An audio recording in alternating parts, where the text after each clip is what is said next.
So the fall garden takeover has begun.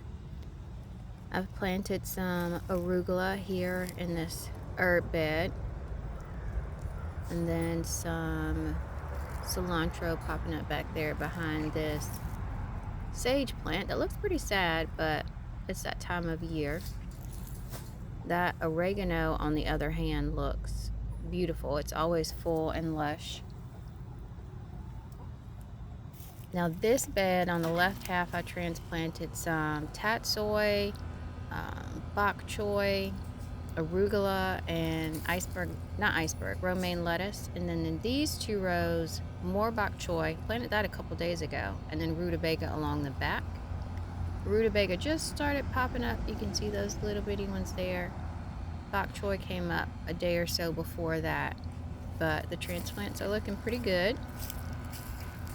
Behind that, I have the carrot bed. I planted a third succession actually a couple days ago. The second succession was eaten by something. But the first one here, they're looking pretty healthy. They were planted about, I want to say a month ago. Now I pulled my tomatoes and we'll take a look at how the peas are doing. They're looking really healthy. This is the Sugar Daddy. They're looking pretty good over here. And a little cilantro. Volunteered, I'm gonna let that live. And then on the other side of this basil plant that I just trimmed, we have more peas, and I'm trying out this Oregon giant snow pea. And this is a tomato I wanted to keep and see if it will produce before our frost in November. It was actually a sucker on the lower end of a tomato plant from a while back that I planted. So I'm hoping I can get more tomatoes on this guy. I need to trellis it up.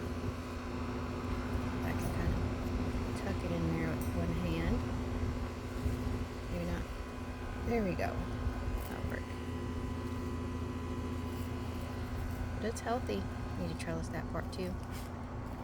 Over here, I removed some squash and planted some daikon radish, the big long white ones. We like to ferment it. These two squash plants, they're patty pan squash. They look so sad, but look, I still have squash coming on both of the plants consistently, so I just can't remove them because I just love having squash every day. I'll leave them as long as they live.